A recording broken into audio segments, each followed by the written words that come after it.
মৰমৰ ছাত্ৰ-ছাত্ৰীসকল সকলোকে এডুকেশ্যনেল ভিডিঅ'টোলৈ স্বাগতম জনাইছোঁ। আজি আৰম্ভ কৰিবলৈ বিচাৰিছোঁ লেচন 1 আৱাৰ বিউটিফুল ৱৰ্ল্ড। এই লেচনত তোমালোকৰ কাৰণে কি প্ৰশ্ন আছে বা তোমালোকে কি বিষয়ৰ ওপৰত কথা পাতিব লাগিব সেই বিষয় বা প্ৰশ্নকেইটা চাওঁ আহা। প্ৰথম প্ৰশ্নটো হৈছে what do you see in the picture. তোমালোকে এই ছবিখনত কি দেখা পাইছা সেই বিষয়ে কথা পাতিবা। কি দেখা পাইছা? এ বিগ য়েল্লো বাছ, এখন ডাঙৰ হালধীয়া বাছ। এ ৰেড কাৰ, এখন ৰঙা গাড়ী। এ ৰোড, এটা ৰাস্তা। এ কাউ, এজনী গাই গৰু। টু ডাক, দুটা হাঁহ। এ ৰিভাৰ, এখন নদী। এ ব্ৰিজ, এখন দলং। এ মেন চিটিং আণ্ডাৰ এ ট্ৰী, এজন মানুহ গছৰ তলত বহি থকা দেখা পাইছা। এ বিগ ট্ৰী, এজোপা ডাঙৰ গছ।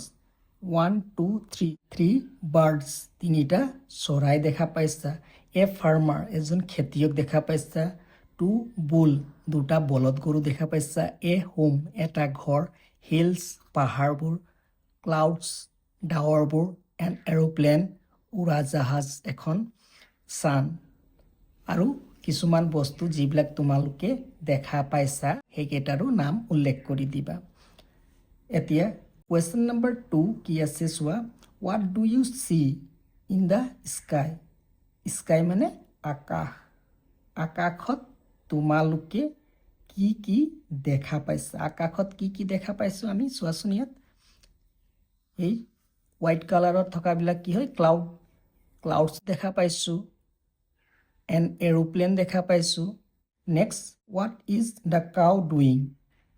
কাউ, গাই গৰুজনীয়ে কি কৰি আছে? কি কৰি আছে? গাই গৰুজনীয়ে ঘাঁহ খাই আছে। গতিকে কি লিখিবা? The cow is eating grass. Eating মানে খাই থকা বুজাইছে, আৰু গ্ৰাছ মানে কি বুজাইছে? ঘাঁহ বুজাইছে। ঘাঁহ খাই আছে। নেক্সট কুৱেশ্যনটো চোৱা। Who is sitting under the tree. গছজোপাৰ তলত কোনে বহি আছে? কোনে বহি আছে? A man is sitting under the tree. 5 number কুৱেশ্যনত কি সুধিছে চোৱা। Where are the ducks swimming. Ducks মানে হাঁহ কেইজনীয়ে ক'ত সাঁতুৰি আছে? চুইমিং মানে সাঁতুৰি থকা। ক'ত সাঁতুৰি আছে? গতিকে ইয়াৰ আনচাৰটো তোমালোকে এনেধৰণে ক'বা। The ducks are swimming in the river. এনেধৰণে ইয়াৰ আনচাৰটো তোমালোকে ক'বা। লেটছ ৰিচাইট, আহা আমি আবৃত্তি কৰোঁ। কবিতাটিৰ নাম হৈছে rain on the green grass. Rain মানে হৈছে বৰষুণ। গ্ৰীণ মানে সেউজীয়া। গ্ৰাছ মানে ঘাঁহ। অন দ্য ওপৰত, সেউজীয়া ঘাঁহনিৰ ওপৰত বৰষুণ। কবিতাটিৰ নাম হৈছে সেউজীয়া ঘাঁহনিৰ ওপৰত বৰষুণ। Rain on the green grass. Rain on the green grass. Rain on the tree. Tree মানে গছ।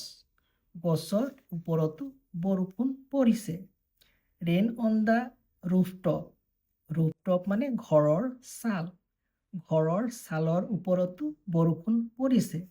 বাট নট আপন মি, কিন্তু মোৰ ওপৰত পৰা নাই। কিয় পৰা নাই? ল'ৰাটোৱে ছাতি লৈ আছে। তাৰমানে সেউজীয়া ঘাঁহনিৰ ওপৰত বৰষুণ, গছৰ ওপৰত বৰষুণ, ঘৰৰ ছালৰ ওপৰত বৰষুণ, কিন্তু মোৰ ওপৰত নহয়।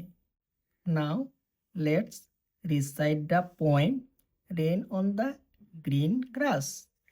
Rain on the green grass. Rain on the tree. Rain on the rooftop but not upon মি।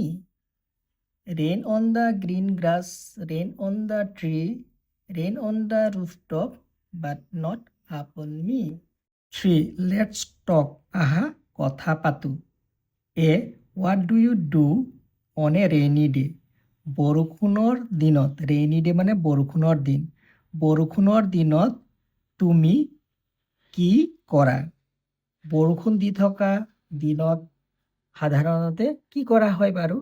সাধাৰণতে ঘৰত থকা হয়, বাহিৰলৈ ওলাই যাব নোৱাৰা। গতিকে ঘৰত থাকিলে আমি ঘৰত কিছুমান খেলো যেনে প্লে লুডু, লুডু খেল খেলোঁ বা কেতিয়াবা কিতাপ পঢ়োঁ, ৰিড বুকছ। গতিকে এনেধৰণৰ কাম কৰা হয়।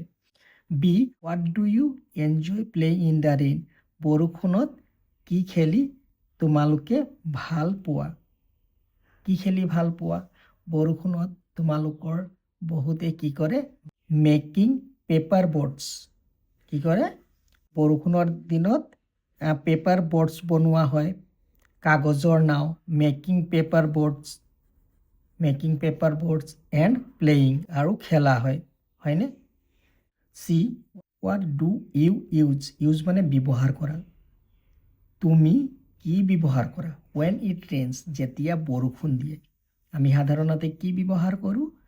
আমব্ৰেলা, ছাতি ব্যৱহাৰ কৰোঁ যেতিয়া বৰষুণ দিয়ে। আৰু কি ব্যৱহাৰ কৰোঁ? ৰেইনকোট ব্যৱহাৰ কৰোঁ। আমব্ৰেলা, ৰেইনকোট সাধাৰণতে বেছিকৈ ব্যৱহাৰ কৰা হয় বৰষুণ দি থকা সময়ত। কুৱেশ্যন নম্বৰ 4, লিচেন এণ্ড চে। শুনা আৰু কোৱা। কি লিখা আছে? GREEN, গ্ৰীণ লিখা আছে। The grass is green, grass মানে ঘাঁহ, গ্ৰীণ সেউজীয়া, ঘাঁহবোৰ সেউজীয়া। BLUE, blue, the sky is blue, আকাশখন নীলা।